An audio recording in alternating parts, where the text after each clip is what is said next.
हमारा पाठ शुरू है सफर का साथी और सिरदर्द, जिसके लेखक है राम नारायण उपाध्याय। अब तक हमने परिचय, गद्य संबंधी ये देखा। लेखक ने कहा कि उन्हें यात्रा करने में आनंद आता है, बाहर का नजारा देखने में आनंद मिलता है, नदी किनारे का जो दृश्य है वह निहारना वो चाहते हैं, लेकिन कोई ना कोई बाधा उनके सामने आ जाती है और सारा दृश्य चौपट हो जाता है। ये हमने देखा। पक्षियों के साथ वह आकाश का ओर छोर नापना चाहते हैं। बस की यात्रा उन्हें पसंद नहीं है। ऐसा साथी मिलता है जो रूठी पत्नी की तरह होता है, मुंह लटका लेता है। और कभी कभी ऐसा साथी भी मिलता है, जब तक आप उसके सवाल का जवाब ना दे तब तक वो अपनी बातें कहता रहता है। आगे देखा, सुपरफास्ट ट्रेन और एक्सप्रेस, इन दोनों का जो फर्क है वह लेखक ने बताया। उसका संबंध व्यक्तियों से बताया। उसी प्रकार उन्होंने आगे बताया कि जब आप रेल में बैठते हैं तो सामने बैठा हुआ आदमी तुरंत आपके झोले में झांकता है, अखबार ले लेता है।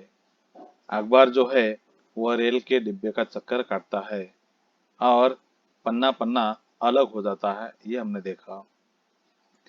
अखबार के कितने उपयोग होते हैं यह पहली बार लेखक को पता चला।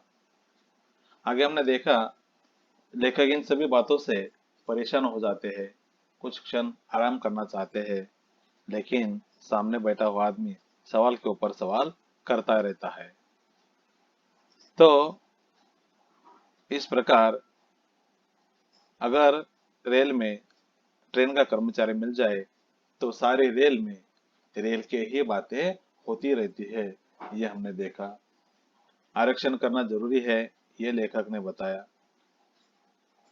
उसके बाद अगर हमने आरक्षण नहीं किया तो किस प्रकार सिरदर्द हमें होता है, ये लेखक ने बताना चाहा। अब हम इसके आगे देखते हैं परिचय पढ़ते हैं।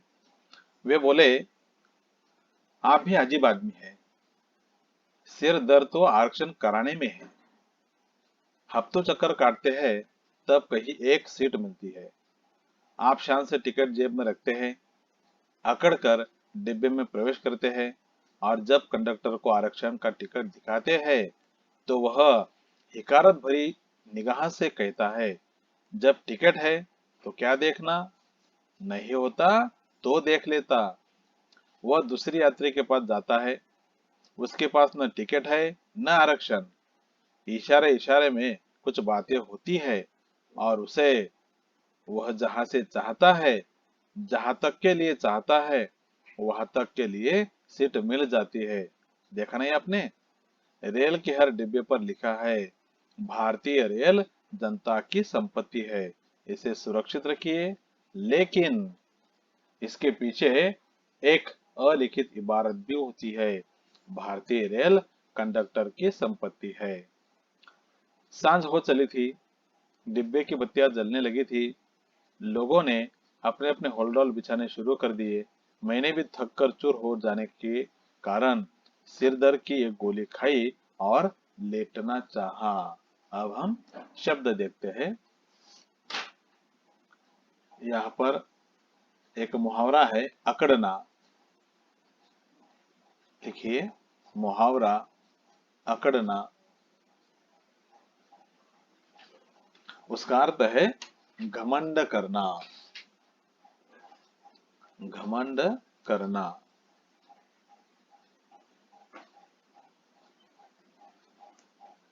यहाँ पर एक शब्द है कंडक्टर। तो आपके मन में शायद सवाल आया होगा कि कंडक्टर तो बस में होता है, लेकिन यहाँ पर कंडक्टर यानी टीसी, टिकट कलेक्टर, उसे कहते हैं। तो रेल का वो कंडक्टर यानी टीसी, कंडक्टर यानी टीसी, ध्यान में रखिए। अगला शब्द है हिकारत। हिकारत, उसका अर्थ है नफरत। नफरत या घृणा। नफरत या घृणा या तुच्छता या तुच्छता।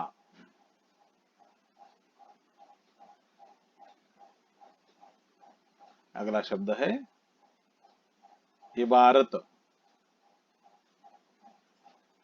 इबारत, उसका अर्थ है लिखावट। लिखावट या वाक्य रचना।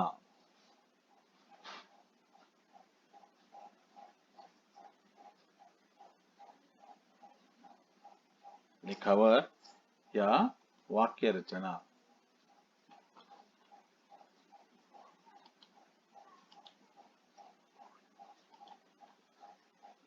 अगला शब्द है होल्डॉल। होल्डॉल,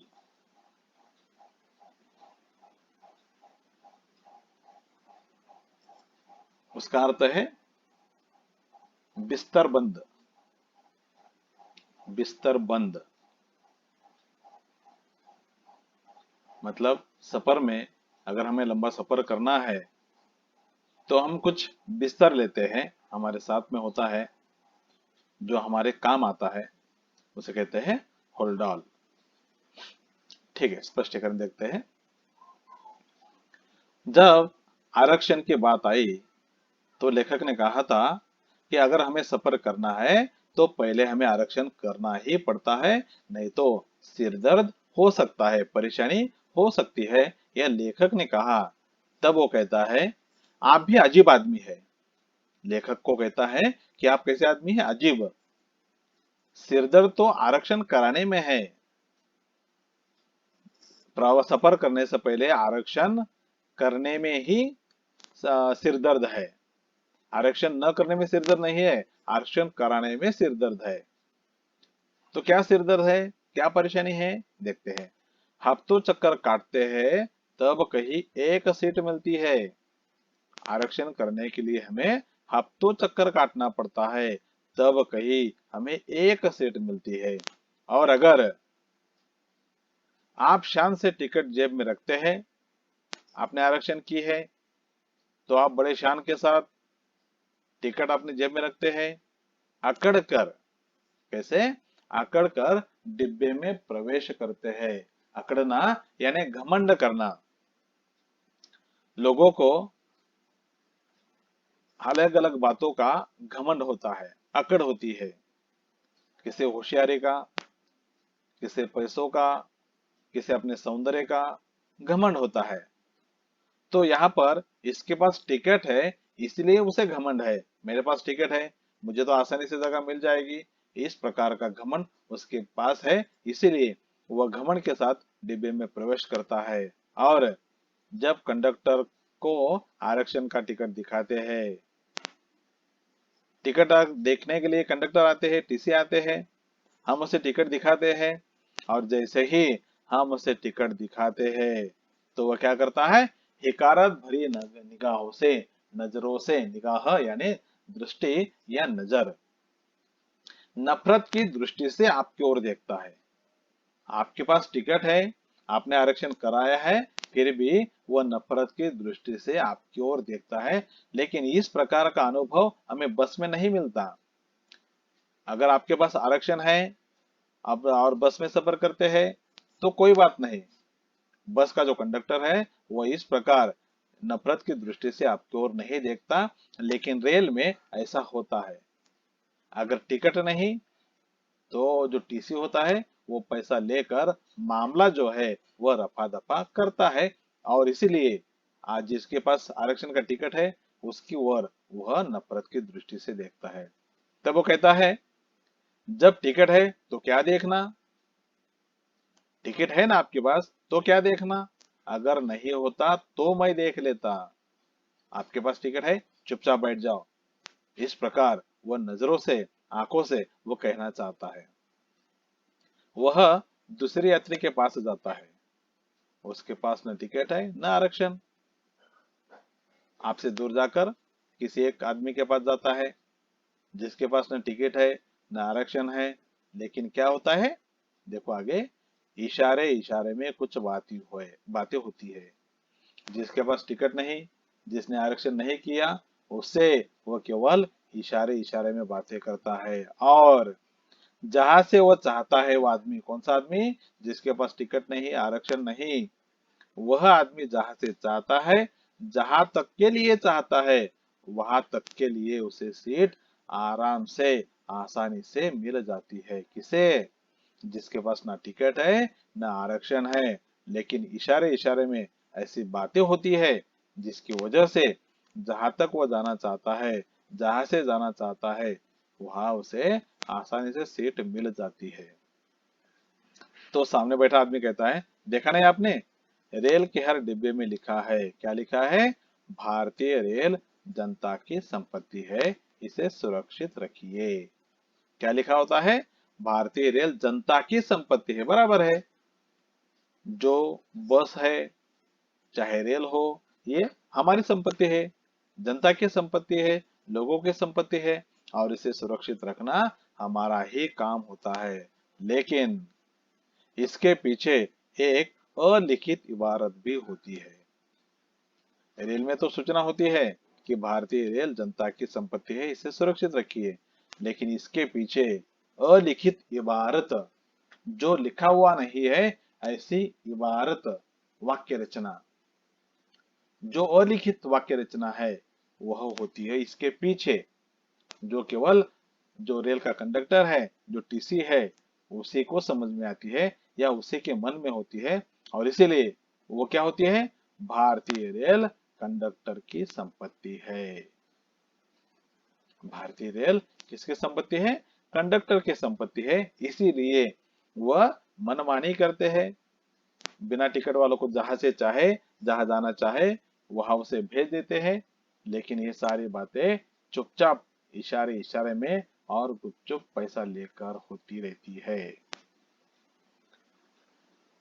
सांझ हो चली थी, शाम का समय था, अंधेरा पड़ने वाला था, डिब्बे की बत्तियां जलने लगी थी। चाहे बस हो, चाहे रेल हो, जब शाम होती है, अंधेरा होने लगता है, तो बस में भी बत्तियां जलती है, लाइट जलता है, रेल में भी डिब्बे की जो बत्तियां जलने लगी थी। और उसके साथ लोगों ने अपने अपने फूलडाल बिछाना शुरू कर दिए, मतलब लोगों ने सोने की तैयारी शुरू कर दी। रात का सफर अगर है, लंबा सफर अगर है, तो लोग अपना जो बिस्तर है, या जो साहित्य सोने के लिए लगता है, वह सभी अपने साथ रखते हैं। और जैसे ही बत्ती जलती है, लोग सोने की तैयारी कर देते हैं। मैंने भी थक कर चूर हो जाने के कारण सिरदर्द की एक गोली खाई और लेटना चाहा। तो लेखक क्या करते हैं, लोगों से बातें कर करके, तरह तरह के दृश्य देखकर, उनका जो मन है वो उब गया था, उनका सिर झुकने लगा था, और इसीलिए एक गोली खाकर वह लेटना चाहते हैं, सोना चाहते हैं। अब अगला परिच्छेद। सहयात्री ने देखा तो पूछा, क्या आपको सिरदर्द हो रहा है? मैंने कहा, जी हाँ। बोले, आप ऐसी वैसी गोलियां क्यों खाते हैं? इससे रिएक्शन हो सकता है। फिर पूछा, कल क्या खाया था?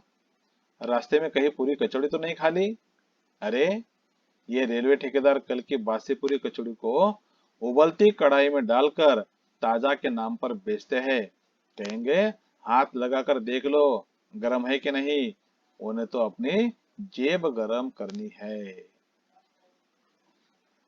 देखते हैं स्पष्टीकरण। तो वो सोना चाहते थे लेखक, लेकिन क्या हुआ, जैसे ही वो सोना चाहते थे, सामने वाला आदमी उनसे सवाल करते हैं। लेखक सिर दर्द की गोली लेना चाहते थे, तो सहयात्री ने पूछा, क्या आपको सिर दर्द हो रहा है? तो लेखक ने उत्तर दिया, हाँ। तो लेखक कहते हैं, तो वो आदमी कहता है, आप ऐसी वैसी गोलियां क्यों खाते हैं? गोलियों से क्या होता है, रिएक्शन होता है। ये शब्द देखिए, रिएक्शन, रिएक्शन, प्रतिक्रिया, प्रतिक्रिया। कुछ भी गोली लेने से, बिना डॉक्टर के सलाह से अगर हम गोली लेते हैं तो उसका रिएक्शन हो सकता है, इसीलिए डॉक्टर को पूछे बिना हमें गोली नहीं लेनी चाहिए। तो उसने यही कहा कि इससे रिएक्शन हो सकता है। फिर वो कहता है, आपने कल क्या खाया था? कहीं आपने रास्ते में पूरी कचौड़ी तो नहीं खाई? और पूरी कचौड़ी कैसे होती है, ये वो कहता है। क्या कहता है देखिए, अरे ये रेलवे के ठेकेदार क्या करते हैं, कल की बासी पूरी कचौड़ी को क्या करते हैं, उबलती कढ़ाई में डालकर ताजा के नाम पर बेचते हैं। वो तो बासी होती है, लेकिन फिर भी वो क्या करते हैं, उबलती कढ़ाई में उसे डालते हैं और ताजा के नाम पर बेचते हैं। आपसे कहते भी है, हाथ लगा कर देखे गरम है क्या नहीं। हम हाथ लगाते भी है, गरम लगता है तो हमें लगता है वाह वाह अच्छी है, ताजी है, गर्मा गर्म है, आप अभी बनाई है, ऐसा हमें लगता है और तुरंत खरीदते हैं, पैसा देते हैं। इन पैसों से क्या होता है, उनकी जेब गरम होती है, उन्हें अपनी जेब गरम करनी होती है, इसीलिए बासी पूरी कचौड़ी गरम करके वह हमें खिलाते हैं। मैं तो घर से पराठे लेकर चलता हूँ, रास्ते में कोई और पराठे वाला मिल जाता तो दो और दो चार मिलाकर खाने में मजा आता है। तो उसने कहा कि मैं इस प्रकार कुछ भी नहीं खाता, पूरी कचौड़ी नहीं खाता, मैं घर से ही पूरा इंतजाम करके निकलता हूँ, घर से ही पराठे लेकर मैं चलता हूँ। रास्ते में अगर कोई तुम्हारे जैसा या कोई हमसफर पराठे वाला मिल जाए तो दो और दो चार मिलाकर हम खाने में बहुत मजा आता है। फिर पूछा, आपको सिरदर्द कितने समय से है? क्या यह पैतृक बीमारी है या केवल आपकी ही है? यहाँ पर शब्द लिखिए, पैतृक। पैतृक उसका अर्थ है पुरखों का या पुश्तैनी, पुरखों का। पैतृक यानी पुरखों का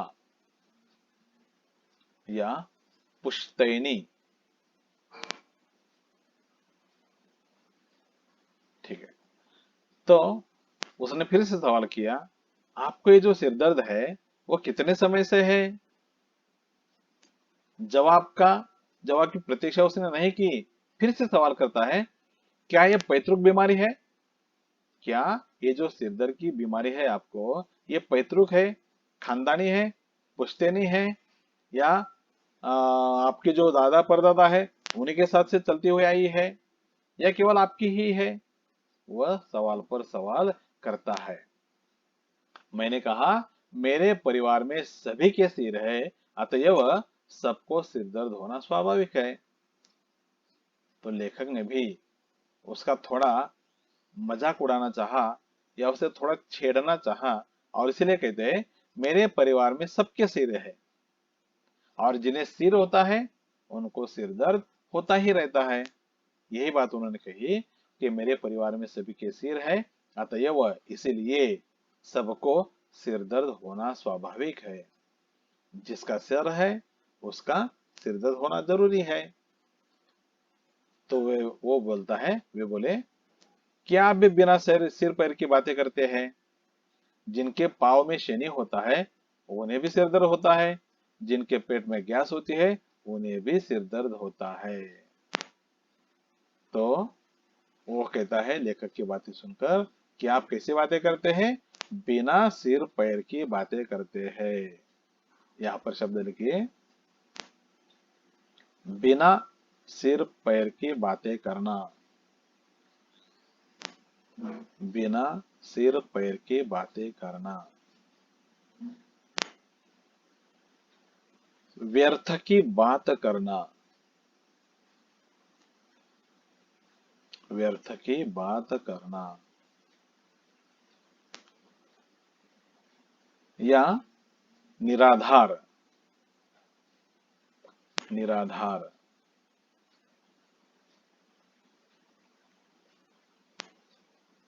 अगला शब्द है शनि, शनि। ये क्या है? सौरमंडल का एक ग्रह। सौर मंडल का एक ग्रह। तो वो लेखक से कहता है कि आप निराधार बातें करते हैं, व्यर्थ बातें करते हैं।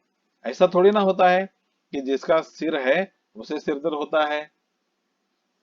सिरदर्द किसी को भी हो सकता है। जिनके पाँव में शनि होता है उन्हें भी सिर दर्द होता है। जिनके पेट में गैस होती है उन्हें भी सिर दर्द होता है। सबको सिर दर्द होता है। सबको सिर तो होता ही है, लेकिन सिर दर्द भी सबको भी होता है। जिन्हें शनि है उन्हें भी सिर दर्द होता है। जिनके पेट में गैस है उन्हें भी सिर दर्द होता है। तो लेखक ने कहा, मैंने कहा, आप बजा फरमाते हैं। जब मैं घर से चला तो भला चंगा था।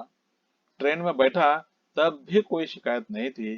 किताब पढ़ना चाहिए तब भी मन मन आनंद से हिलोरे ले रहा था। लेकिन जब से हम सफर यात्रियों ने सिर खाना शुरू किया तो बेचारा सिर दर्द नहीं करे तो क्या करे। सच कहता हूँ भाई साहब, मैं सिर दर्द से नहीं, हम सफर यात्रियों के दर्द ए सिर से परेशान हूँ। शब्द लिखिए, बजा, उचित या सही या ठीक। उचित या सही या ठीक। भला चंगा। अगला शब्द है भला चंगा। अच्छा खासा या तंदुरुस्त। अच्छा खासा या तंदुरुस्त। अगला शब्द है हिलोरे।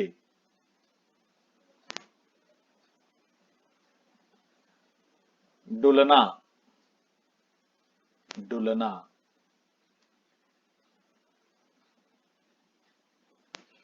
हाँ, तो लेखक उसकी बातें सुनकर कहते हैं कि आप बिल्कुल सही फरमाते हैं, आप बिल्कुल ठीक कहते हैं।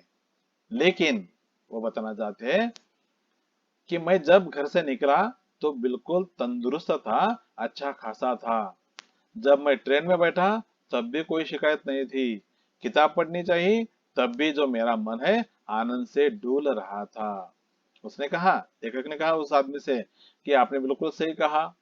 लेकिन जब मैं घर से निकला तब भला चंगा था, अच्छा खासा था। ट्रेन में बैठा तब भी शिकायत नहीं थी। किताब पढ़ना चाहा तब भी मेरा मन आनंद से डुल रहा था। लेकिन जब से हम सफर यात्रियों ने मेरा सिर खाना शुरू किया।